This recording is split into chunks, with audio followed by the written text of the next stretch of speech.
ለፍቅር ስዕል ደራሲ ጎስ፣ ተራኪ ኢናያ። ቻናላችንን ላይክ፣ ሼር፣ ሰብስክራይብ በማድረግ ለወዳጅ ዘመዱ ያጋሩ። አብራችሁን ስለምትቆዩ ከልብ እናመሰግናለን። ክፍል 9። እሱ የሷን እሷ የሱን የሸሚዝ ቁልፍ መፍታት እንደጀመሩ የነበሩበት ክፍል ተበረገደ። የበረገደውም ሰው የሚያየውን ማመን አቃተው። እነሱም እንደዛው ሁሉም ተፋጠው ቀሩ። ሙሌ አለችው። እሷ በግማሽ የተከፈተውንና ከጡት ማስያዣ ውስጥ አፈንግጦ የወጣውን ጡቶቿን ለመሸፈን መልሳ ቁልፎቹን እየዘጋች ምን ትሰሪያለሽ እዚህ? አለ ሙሉቀን ፊቱን ቅጭም አድርጎ። በዚህ መሃል አዛሪያስ ፈግ እያለና በመገረም ወደ እነሱ በመቅረብ ለካ ትተዋወቃላችሁ። እኔ ደግሞ ላስተዋውቃችሁ አስቤ እናንተም መጥራቴ። ሙሌ ያብስራ የኔ ሸሪክ ነች። ሴቶችንም በመመልመልም ሆነ ሌሎችን ስራዎች የምትሰራ ምርጥ ሸሪክ ነች።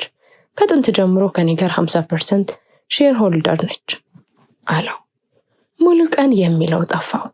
ለሴቶች መብት እሟገታለሁ የምትለው የጥቁር ቆንጆዋ ያብስራ ሴቶቹን እንደ በግ የምታሳርደው ዋነኛዋ ሴት ነች። ሙሉቀንም የሱ ሸሪክ ስለሆነ ምንም መናገር አቅቶ ጭንቅላቱን ብቻ ነቀነቀ። በኤስኮባር ልብ ውስጥ ትልቅ ቦታ በነበራቸው ሰዎች ተወጋ። ሞትንም አፋጠኑት። አዛሪያስ ሁለቱ ተፋጠው ቃላት ሳይለዋወጡ በአይናቸው ብቻ ሲያወሩ አዛሪያስ መካከላቸው ገብቶ ሙሌ ማራናታንና መንትያዋን አሁን ለጭፈራ ቤታችን ዝግጁ ማድረግ እንችላለን።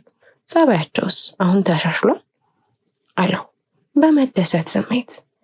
የምንሰጣቸው አሽሽ ለጊዜው እንዲሰሩ ያደርጋቸዋል፣ ግን እነሱም በዚህ ሰዓት ማሰራት የተጠመደ ቦምብ ላይ እንደመቆም ነው። እነዚህ እንደ ሌሎቹ ሴቶች አይደሉም። በሀብት ብዛት የተሽቆጠቆጡ ስለሆኑ ጭፈራ ቤት ውስጥ የሚመጡ ብዙ ሰዎች ያውቋቸዋል። ለዚህም ሲባል የተለየ ጥንቃቄ ማድረግ አለብን አለቃ አለ ሙሉቀን እንደ ወታደር በተጠንቀቅ ቆሞ። እና ምን ይሁን የምትለው? መሆን ያለበት እነሱ ላይ ጥሩ ድራማ መስራት ነው። በራሳቸው የሶሻል ሚዲያ ገጻቸው ከወንዶች ጋር ፍቅር ሲሰሩ መቅረጽና ለህዝቡ ማድረስ። ይህ ህዝብን ከአንድም 2-3 ስትደጋገምበት ለእነሱ ያለው ስሜት ይወርዳል። ጭፈራ ቤት ውስጥ ቢታዩ ራሱ ለፍትወት ካላቸው ፍቅር የተነሳ እርቃናቸውን እየጨፈሩ ወንዶች እንዲያማርጧቸው ራሳቸውን ለገበያ ያቀረቡን የሚመስላቸው። ህዝቡም የኛን ሴራ ሳይሆን የእነሱን አመንዝርነት እንዲያው ለታዋቂው ዩቲዩበሮች ብር ከፍሎ ስማቸውን ማጠልሸት አለብን። ለዚህም ሲባል 2 ወሮች ያስፈልጉናል አለ ሙሉቀን አይኖቹን ወደ አብስራ ጭኖች እየወረወረ። ጥሩ እሺ፣ የሚሆነውን ሁሉ አድርግ ብሎት አዛሪያስ ክፍሉን ለቆ ወጣ። የአብስራና ሙሉቀን ብቻቸውን ቀሩ። የአብስራ ጣራ የነካው ስሜቷን ለማስታገስ ወደ ሙሌ በረረች። እሱም ለዓመታት የሚመኘውን ገላ ለማቀፍ ተሽቀዳደመ። ለእነሱ ከባድ የሆነ ጊዜን እያሳለፉ ነው። ለምን እነማን እንደተገዱ ሳያውቁ ሐዋሳ በመዝናናት ላይ ሳሉ ተጠልፈው ከመጡ ዕለት ጀምሮ ኑሯቸው ሙሉ ለሙሉ ተቀይሯል። ከዚህ በፊት አማርጠው የሚበሉት ልጆች አሁን በቀን 2 ለመመገብ ቀርቶ ለማየት የማይጋብዝ ምግብ ነው የሚበሉት። ከምግቡ በተጨማሪ በየዕለቱ የሚሰጣቸው የእዝ እንክብል ለራሳቸውን እንዲያውቁ አድርጋቸዋል። አብሯቸው አንድ ክፍል የታጎሩት ካሌብና ዳዊትም የእነ ሉሊት ዕጣ ፈንታን ይደረሳቸው። ሁሉም ቀን በቀን በልባቸው አንድ ጠባሳ እንዲይዙ ያደርጋቸዋል። ባሽሹ ራሳቸውን ስተው በተደጋጋሚ አብረው ያድራሉ። ከማንና የት እንዳደሩ የሚያውቁት እጽ ከደማቸው ውስጥ ሲወጣ ነው። አብረው እንዳደሩ ሲያውቁ ሁሉም በጸጸት አለንጋ ይገረፋሉ። ልባቸው ይደማል። መናገር ተስኗቸው ከዓይናቸው እንባቸው መንታ ሆኖ ይወርዳሉ። በዚህ ሁሉ ስቃይ ውስጥ ሲያልፉ ሁሉም በአእምሯቸው የሚመጣው ኤስኮባር ነው። እሱ በህይወት ቢሆን ኖሮ እዚህ ችግር ውስጥ አንዘፈቅም፣ እሱ ከዚህ መውጫ መንገድ ያገኘልናል ብለው ወደ ዘላለም ቤቱ ሄዷል። ሞቱን ድል ማድረግ አልቻለም። ለሞት እጁን ሰጥቷል። ባሽሹ የደነዘዘው ጭንቅላታቸው ጸጸታቸውን ብን ብሎ ጠፍቷል። ቀኑ ሙሉ በሚባል ደረጃ ልክ የሆነ ወሲብ ይፈጽማሉ፣ ግን አይጸጸቱም። በተቃራኒው ይደሰታሉ እንጂ። ይህ ምልክት ደግሞ ለአዛሪያስ ከፍ ያለ እርካታ ሰጥቶታል። ጭፈራ ቤት ውስጥ መንትዮችን በሴተኛ አዳሪነት ቢያሰማራቸው እንኳን ተቃውሞ አያሰሙም። አዛሪያስ ከሚፈልገው ወንድ ጋር አልተኛለልም ብለው አያምፁም። እነሱን ወደ ርቃን ጭፈራ ቤት ለመውሰድ የሚቀረው ሙሉቀን እንዳለው የእነሱን ልክ የሆነና ከባህላችን የወጣ የወሲብ ቪዲዮ ሲቀረጹ በራሳቸው የግል የፌስቡክ አካውንት ላይ መልቀቅ፣ የተለቀቀውንም ቪዲዮ በዩቲዩበሮች ጆሪውን ማራገብና ህዝቡ የሴጣን ቁራጭና ሴሰኛ በመሆናቸው አይደለም የራቁት ጭፈራ ቤት ውስጥ ሴተኛ ዳሪ መሆን ቀርቶ ሌላም ነገር ቢሰሩ አይገርመንም እንዲል ማድረግ ነው። ለዚህም ሲባል በ4K ቪዲዮ እንዲቀረጹ ክፍላቸው ውስጥ ካሜራ ለመግጠም ሂደቱ ተጀምሯል። ይህን ሂደት እመራለሁ ብላ ኃላፊነቱን የወሰደችው ያብስራ ነች። መስቀልቅሉ በወጣው መኝታ ቤት ውስጥ ያብስራ ከእምብርቷ በላይ እርቃኗን ሆና አልጋው ላይ ቀደም ብላለች። ልክ እንደሷ ሙሉቀንም ከወገቡ በላይ ተራቅጦ እንደ ጦር የተሰደሩ ጡቶቿ ላይ አይኑን ሰክቶ እኔ ምልሽ ትርታይ አላት። ሙሌ ኤስኮባር እንደሚጠራት አቆላምጦ እየጠራት አለችው ወደ እሱ ፊቷን እያዞረች። የነ ሉሊት የወሲብ ቅሌት ላይ ዳዊትና ካሌብ አይደሉም አይደል የሚገቡት አላት። በለሆሳስ እሷ እንዳልሰማ ተንጠራርታ ከንፈሩን ስማ የአልጋውን ልብስ ከላይ ላይ ገፋ እየሄደች የረሳሁትን ስራ አስረሳከኝ፣ በላሁኑ ነው መሄድ አለብን፣ ተነስና ልብስ ለባብስ ብላው ወደ መታጠቢያ ቤት ገባች። እሷ ወደ መታጠቢያ ቤት መግባቷ አይኑ ስልኩን አውጥቶ ነገሮች ወደ ተፈለጉበት አቅጣጫ እየሄዱ ነው ብሎ ስልኩን ዘጋው። እነ ሉሊት በአዛሪያስ የራቁት ጭፈራ ቤት ውስጥ ስራቸውን እያጧጧፉ ነው። እንደ ዕቃ ወንዶች ይጫረቷቸዋል። ያሸነፈም እንደ በግ እየጎተተ ያሻቸውን ያደርጓቸዋል። እነ ሉሊትም በዚህ ህይወት ደስተኛ ሆነዋል። ከአንድ ወንድ ጋር በወጡ ቁጥር ደሞዛቸው የሆነውን እጽ ስለሚሸለሙ በደስታ ስራውን ይሰሩታል። ካሌብና ዳዊት ደብዛቸው ጠፍቷል። አለቃ አምልጥ፣ እየመጣ ነው፣ አምልጥ። አዛሪያስ ከተቀመጠበት የመነሻ ሸረፍራፊ ሰከንድ ሲያገኝ ከውጭ የተኩስ ድምፅ ተሰማ። አዛሪያስ የተኩሱን ድምፅ እንደሰማ በድንጋጤ ስልኩ ከእጁ ላይ ተንሸራቶ ወደቀ። መነሳት አቅቶት ብርክ ያዘው። በሽርፍራፊ ሰከንዶች ውስጥ በህሊናው ከአሜሪካው ዲፕሎማት እንዲጠብቁት የተመደቡለትና ሁሉንም ከአንበሳ ዳሩ ጋር ያባረራቸው ጠባቂዎቹ በአይኑ ላይ ተመላለሱ። እነሱ ቢኖሩ እንዳሁኑ ከበቢሮ ውስጥ እንደተቀመጠ በፍርሃት አይረድም ነበር። ገዳዩ ቢሮ በር ላይ ሲደርስ ደውለውም አምልጥ አይሉትም ነበር። ግን የልፋቱን ዋጋ ለማግኘት ሲል ቢዝነሱን በበላይነት ለብቻው ለመቆጣጠር ሲል የቀድሞ ሰዎችን በሙሉ አስወግዷል። ከነዚህም ሰዎች መካከል በከፍተኛ ደረጃ ይቀናቀነኛል ያለው ምክትሉም በላይን የሰለሞንን ሞት እንደ ጥሩ አጋጣሚ ተጠቅሞ ለሰለሞን ሞት ተጠያቂ በማድረግ አስወግዶታል። በሌላ ሀገር የሚገኙትንም እንደዛው። አዛሪያስ ከገባበት ድንጋጤ ሳይወጣ የነበረበት ክፍል በር ተበረገደ። የተኳሹን ማንነት ሲያይ ድንጋጤው ወደ ፍርሃት ተቀየረ። ያመነውና ሁሉንም ሚስጥሩን የሚያካፍለው ሙሉቀን በንዴት አይኖቹ ቀልተው እሳት ለብሶ እሳት ጎርሶ መሳሪያ ደቅኖበታል። ምን እያደረክ ነው ሙሉቀን? አለው አዛሪያስ እጆቹን ወደ መሳቢያው እየላከ። እንዳታስበው አዛሪያስ፣ እንዳታስበው። አሁኑኑ እጅህን ሰብስብና ወደ ላይ አድርግ፣ አለበለዚያ ማን ፈጣን እንደሆነ አሳይካለሁ አለው በጩኸት። አዛሪያስ እንደተባለው እጁን ወደ ላይ አንከራፈፈ። በዝግታ ከመቀመጫው ተነሳ። ሁሉንም ማስተካከሉ ብሎ የጨረሰው አዛሪያስ በራሱ ቢሮ ውስጥ መሳሪያ ተደቅኖበታል። ነገሮቹም ከቁጥጥር ውጭ ሆነዋል። የቀጠራቸው ጠባቂዎች በሙሉ አልቀዋል። አሁን ተራው የሱ ሆነና ከሞት ጋር ተፋጠጠ። ሙሌ ምን እየተፈጠረ ነው አለው የሚተርፍበትን ክፍተት እየፈለገ። ምን ተፈጠረ ስላለህ እንዴ? አስታውሽ እንጂ ስምምነታችን እኔ ለአንተ ካገለገልኩ አንተ የኔ ሰዎች ካለኔ ፍቃድ እንደማትነካ አልተነጋገርንም ነበር አለው በንዴት መሳሪያውን እያወራጨ። አዛሪያስ ግራ ገባው። ሁሉንም ነገር ተመካክረው ነው ያደረጉት። ካሌብም ሆነ ዳዊት ደብዛቸው እንዲጠፋ የተደረገው በሙሉቀን ሐሳብ ነው። የትና መቼ የእሱን ሐሳብ እንደተቃረነ ግራ ገባው።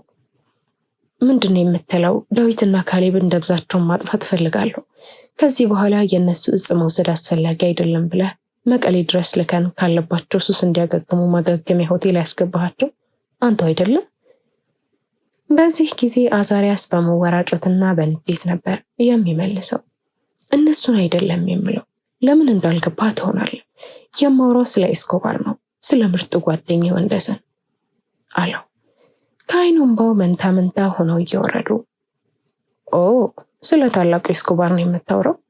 በራሱ ጥፋት ነፍሱን ስላንተ ኤስኮባር ነው የምትናገር? በራሱን ዝላልነትና ጥንቃቄ ማነስ ነው የተገደለው አለ በመበሳጨት። ውሸት ነው የምታወራው። አንተ ራስህ አይደለህ እንዲገደል አጋሮች ያቀረብከው? አስታውስ፣ ዩኒቨርሲቲ እያለን በእኔ ስግብግብነትና ጥቆማ እሱን ኮርተዋል። አሁን ደግሞ በእኔ ሀሳብ እሱን ዳግም ወደ ቡድኑ እንዲጠራ አድርጌ በአንተ ትዕዛዝ ተገሏል ብሎ ምላጩን ለመሳብ ጣቶቹን አንቀሳቀሰ። ዱዋ የሚል ድምፅ ተከትሎ እንደተሰማ አዛሪያስ ወደ ኋላ ተገነደሰ። ሙሉ ቀንም አዛሪያስን ተከትሎ በአፍጢሙ ተከሰከሰ። ፍቅር ተርፋል እያለች የአብስራ ወደ አዛሪያስ በረረች። አዛሪያስ የአብስራን ድምፅ ሲሰማ ባለማመን ከወደቀበት ተነስቶ እየደጋገመ ሰውነቱን ነካው። አንድም የደም ጠብታ አልፈሰሰውም። ከፊቱ የተጋደመው ሙሉ ቀን ሲያይ ከጀርባው የሚንቆረቆረው ደም መስመር እየሰራ በተለያየ አቅጣጫ ይፈሳል። ሙሉ ቀን ሲመታ አስቀድሞ በመመታቱ ምላጩን ሲስብ ኢስማኤል አማውን ስቶ የጂፕሰሙን ኮርኒስ ጥሶ ወጣ። አው ተርፌያለሁ ፍቅር ተርፌያለሁ ብለው ከንፈሯን ሳማት። አዛሪያስ ከድንጋጤው ሳይወጣ ስልኩ ተንጫረረ። ስልክ የማንሳት ሞራሉ ላሽቋል። በፍርሃት የራደው ልቡ ቆፍጠን ብሎ ለማውራት ስለማያስችለው ስልኩን እንዳልሰማ ሆኖ ዝም አለው። በተደጋጋሚ ቢጠራም ሊያነሳው ስላልቻለ ደዋዮቹ መካራውን አቋረጡ። የአዛሪያስ ስልክ መጮሁን ሲያቆም የአብስራ ስልክ ተንጫረረ። እሷ እንደ አዛሪያስ ስልኳን ችላ አላለችው። በፍጥነት ስልኳን አወጣችው። ስልኩ ላይ የሚገኘው ደዋዩ ከየትኛው ቦታና አቅጣጫ እንደሆነ የሚጠቁመው ጂፒኤስ መቀሌ ይላል። ከሆስፒታል እየደወሉ ነው አለችው ለአዛሪያስ በለሆሳስ። እንጨናግሪያቸው የሚል ምልክት በእጁ እንደሰጣት በተስረቅራቂ ድምጿ ሃሎ አለች። ሄሎ አለቃ አለ የመርበትበትና የፍርሃት ድምፅ ከዛኛው የስልክ ሞገድ ላይ አስተጋባ። የአብስራ የሚርበተበተውን ድምፅ እንደሰማች እነ ካሌብ እንዳመለጡት ስለተረዳች እናንተ ደደቦች አመለጣችሁ አይደል የማትረቡ ቡችሎች አለች በንዴት። ንዴቷን በአይነ ህሊናው የሳለው ዶክተር በፍርሃት ሙሉ ቀን ያስመለጣቸው መቤት አላት። ንዴቷ ጣራ እየነካ ሲሄድ ታወቃት። ትኩስ ደም የሚፈሰውን የሙሉ ቀን አስክሬን በጥላቻ አየችው። ደጋግሟን በጥይት በሳሳቸው። እነ ካሌብ ካመለጡ 9 ወራትን ቢያስቆጥሩም የት እንደገቡ አይታወቅም። በ9 ወራቶች ውስጥም ቢዝነሳቸው አንድም ሰው ሊያደናቅፍባቸው አለመምጣቱ ምቾት ሰጥቷቸዋል። ጥበቃቸው ምንም ቢሆን በእጥፍ ጨምረውታል። ለ1 ዓመት ቆሞ የነበረውም ህፃናትን ለወሲብ ንግድ መጠቀም ዳግም ተጀምሯል። በዚህ ጊዜ በኢንተርናሽናል በየትምህርት ቤቱ ብቻ ያሉትን ሴቶች ሳይሆን የሚመለምሉት ምቾት የሚፈልጉትን ሴቶች በሙሉ ነው። በዚህ የሴቶች ምልመላ ውስጥ የአንበሳውን ድርሻ የሚወስድላቸው የሰለሞንን ፈለግ የሚከተለው አርአያ የሚባለው የአዛሪያስ የልብ ጓደኛ ነው። አርአያ እድሜያቸው አቅመ ሔዋን ያልደረሱ ሴቶችን አስገድዶም ሆነ በፍቅር ማውጣት ብዙ ደስታ ይሰጠዋል። የእነሱ የማሽር ህመም ለእሱ ደስታው ምንጭ ነው። የእነሱ ማልቀስና መለመን ከዛም አልፎ ራስን መሳት የእሱ የስሜት የመጨረሻ ጥግ ነው። ብዛት ያላቸው ልጆችን ልቅ የሆነ ወሲብ ውስጥ እንዲዘፈቁ አድርጓል። ተተኪውንም ትውልድ ባደንዛዥ ዕፅ እየበከለ ከመድፈር አልፎ ቪዲዮ እየቀዳ ለቤተሰቦቻቸው እንዳላሳየቸው ከፈለጋችሁ በፈለግኳቸው ጊዜ እየመጣችሁ አርጉምላችሁን ታረጋላችሁ እያለ የሚያሰቃይ ሰው ነው።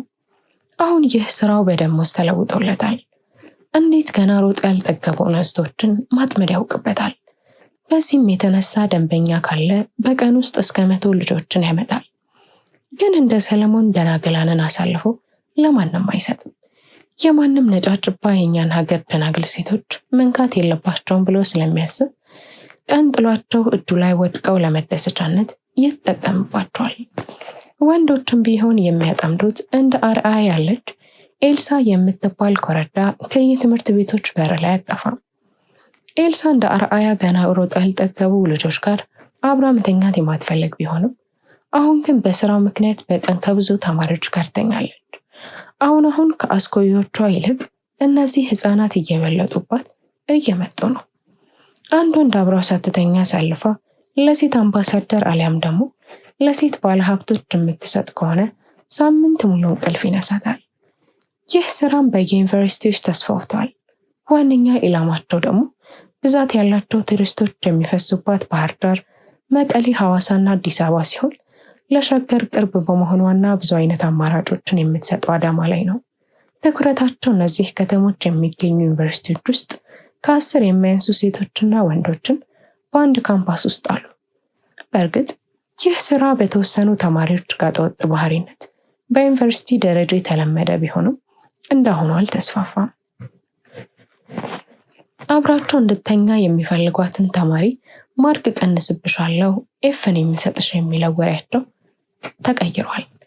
ለአስተማሪዎች የፈለጉትን ተማሪዎች መለማመጥ ቀርቷል። የፈለጉት በፈለጉበት ሰዓት ለማግኘት ተማሪዎችን መመልመል ላይ ለተጠመዱት አጥማጆች መናገር ብቻ ነው የሚጠበቅባቸው። ይህን ቢዝነስ ከነ አጋዛሪያስ ጋር ተሻክረው የሚሰሩ ሆቴሎችም ተበራክተዋል። በተለይ በየዩኒቨርሲቲ አካባቢ የሚገኙ ጭፈራ ቤቶችና ሆቴሎች የወንዶችንም ሆነ የሴቶችን ፎቶ ተከፋፍለው በአልበም አድርገው ያስመርጣሉ። በኢትዮጵያ የነበረው ሕግ በዓመት ውስጥ ተቀይሯል።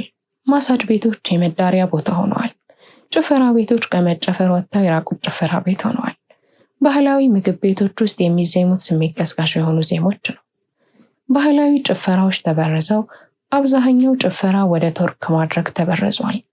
በተለይ ምንኛ ያማረ የነበረው የደቡብ ባህላዊ ጭፈራ ከፈረንጆች ጋር ቀይጠው ባህሉን ለማጥፋት እየጣሩ ነው። በራቁት ጭፈራ ቤቶች ውስጥ መንትዮቹ ዝናቸው መናገን ጀምሯል። ሁሉም ወንድ ምራቃቸውን ይጡባቸዋል። በሀብት ማማ ላይ ተቀምጠው የሚያውቃቸው ሰዎች አንሶላ ለመጋፈፍ ብለው ፍቅር በሚባለው የውል ማሰሪያ ሊያስሯቸው የሞከሩ ወንዶች አሁን እነሱን ተጫርተው ለመግዛት ብዛት ያላቸው ብሮች ፈሰስ ያደርጋሉ። በዚህ ጭፈራ ቤት ውስጥ ብዙዎቹ ባለሀብቶች መንትዮቹን ፍለጋ ስለሚመጡ ለባለሀብቶቹ ክብርና የመንትዮቹን መገናኘት ዘመዶቻቸው እንዳያውቁ ሲባል በፍጹም ካሜራ ማስገባት የተከለከለ ነው። አይደለም ካሜራ ቀርቶ የየራሳቸው ቦዲጋርድ ወደ የጨረታው ቦታ ማስገባት አይቻልም። ዛሬም እንደ ሁል ጊዜው ጨረታው ተጀምሮ እስኪጠናቀቅ ድረስ ከፍተኛ የሆነ ትንቅንቅ ተደረገ። በመጨረሻም ለጭፈራ ቤቱ አዲስ የሆኑት 2 ባለሀብቶች ጨረታውን እያንዳንዳቸው በ170 ሺህ ብር አሸንፈው ወደ የሆቴል ክፍላቸው ለመውሰድ የሚያስፈልገውን ፎርም ሞልተው ጭፈራ ቤቱ ከመደበላቸው ጋርዶች ጋር ተያይዘው ወጡ። የአብስራ በየከተማው የዞረች ሴቶችን እያነቃቃችና እነሱ ከወንዶች እንደማያንሱ በማስተማር ተጠምዳለች። ዛሬም ሸገር ላይ ትልቅ ዝግጅት አድርጋለች። ይህ ዝግጅት ደግሞ በሀገር ውስጥ ሚዲያ ቦታ ተሰጥቶት ከዋዜማው ጀምሮ እየተዘገ ነው። አንቺ ማረግ ፈልገሽ ማረግ የማትችው ነገር የለም። ከአንቺ የሚጠበቀው እወጣዋለሁ፣ እኔ እዚህ ዓለም ቁንጮ ነኝ፣ ወንዶች ጋር ደረግለት እኔ ለምን ያቀተኛል ብለሽ ከፊትሽ የተጋረጠውን ተራራ መግፋት ነው። አስታውሽ፣ ይህ ተራራ በጣም ግዙፍ ስለሆነ እንዴት አድርጌ ገፋዋለሁ አይደለም፣ እኔ ወንዶቹም ያልቻሉት ነው ብለሽ ለውስጥሽ መንገር የለብሽም። ይህች ዓለም ለደካሞች ቦታ የላትም። ደካሞች ሁሌም ተሸናፊዎች ናቸው። አንድ ኢንችን መንቀሳቀስ አይችሉም። ስለዚህ ከጭንቅላትሽ ውስጥ አልችልም፣ እኔ ደካማ ፍጡር ነኝ የሚለውን አሽቀንጥረሽ መጣል አለብሽ። ይህን አስተሳሰብ አሽቀንጥረሽ ከጣልሽ ተራራው እንደ ወንዶች የሚገፋ ሳይሆን ለአንቺ ለበልኋ እንስት የመወጫጫ ጊዜ ነው የሚሆንሽ። አልችልም ወይም አፄ በጉልበትሽ ተራራውን ለመግፋት ሲታገሉ ተፈጥሮ በሰጠችሽ ጥበብ ተጠቅመሽ ተራራውን መግፋት ሳይጠበቅብሽ እንደ ደረጃ ተወጭበታለሽ። በዓለማችን ላይ ለምን ሴት መሪዎች፣ ፕሮፌሰሮች፣ ዶክተሮች፣ ወታደሮች በብዛት የሉ? ለምንስ ወንድ ወደ ኳስ ሜዳ ሴት ልጅ ወደ ጓዳ ሄደች ብለን ስንጠይቅ ሁሌም የሚመለሰው መልስ ወንድ ሴት ራስ ነው የሚል ቃል ነው። ግን እውነታው ሴቶች ወንድ ራስ መሆን ባይችሉም እኩል ናቸው። ሁሌም እችላለሁ ብለሽ ወደፊት በመወጣት ለኔ ላንቺ ለሷ ምሳሌ የመሆናኘው ዋናው ጥበብ አልችልም ማለት ነው ብላ ንግግሯን ስታበቃ አዳራሹ በጭብጨባ ተናጋ። ሁሉም ሴቶች ጮክ ብለው እንችላለን፣ ሴት ልጅ ከማንም አታንስ፣ እንችላለን እያሉ ፎከሩ። ብዛት ያለው እንእስትም ከየወንበሩ እየተነሳ ለአብስራ ሰላምታ ሰጥቷል። እሷም እያጨበጠች ሁሉንም ተሰናብታ ከአዳራሹ ወጣች። ታነቃናለች ብለው ስብሰባውን ለመታደም የመጡ ሙሉ ከእሷ ጋር በቅርበት ለመስራት ፎርም ላይ አድራሻቸውና ጉርድ ፎቶቸውን ሰጥተው በደስታ ከስብሰባ አዳራሹ ወጡ። ይህ ደስታቸው ወደ ለቅሶ የምትቀይረውን ሴት ታቅንቃናለች ብለው በማሰባቸው ለእርድ የቀረበ በሬ ለመሆን ፎቶቸው እስኪለይ ድረስ ብቻ የመደሰቻ ጊዜ ቀርቷቸዋል። እንዴት አገኘው አዲሱ ፕሮግራሜ አለችው ያብስራ ጉርድ ፎቶዎቹን የያዘውን ፎርም እያቀበለችው። አዛሪያስ ፊቱ በደስታ እንደፈካ ወደ ያብስራ ልኮ ግሩም ነው፣ መቼም ከጀርባው ያለውን እቅድሽን ለማያውቅ ሰው ያደረግሽው ንግግርሽ ሸጋ ነው ማለቱ አይቀርም አላት በፈገግታ ተውጦ። የእነሱ ወጥመድ ውስጥ የሚገቡትን ሴቶች ፎቶ እያየ ላንተስ አለችው ፊቷን ቆጨም አድርጋ። ጥያቄዋ የገባው አዛሪያስ በሳቅ እየፈረሰ በጣም ግሩም ነው አልኩ እኮ እኔ የምፈልገው ይህንን አይደል እንዴ አላት ተንጠራርቶ ግንባሯን እየሳመ። እሷም ፊቷን የፈካ ጽጌረዳ አስመስላ መንትዮቹ እስካሁን አልተመለሱም እንዴ አለችው አይኗን አይኑ ላይ ተክላ።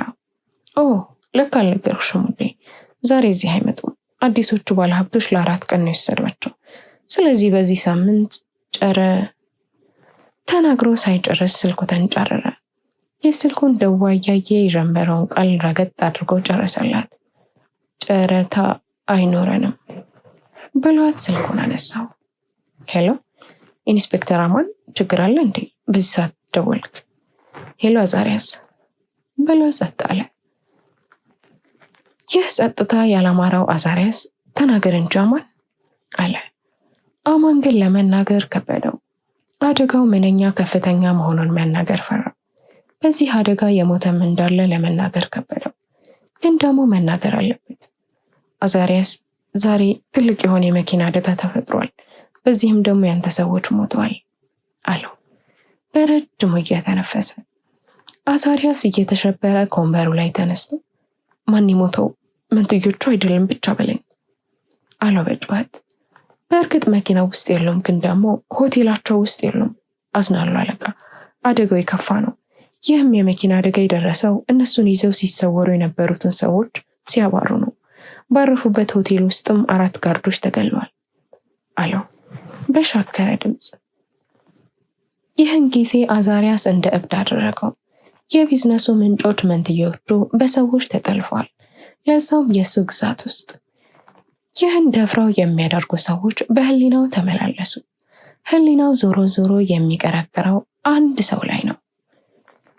የአዛሪያስ ጩኸትና ብስጭት ስትከታተል የነበረችው ያብስራ በተረጋጋ አንደበት አትናደድ ፍቅር፣ አሁኑኑ በስውር የሚከታተላቸውን ሰው አድራሻ የት እንደሆነ ጠይቃለሁ ብላ ስልኳን ልታነሳ ስትል ስልኳ ጮኸ። የደዋዩን ማንነት ስታይ በድንጋጤ ደርቃ ቀረች። ክፍል 10 ይቀጥላል።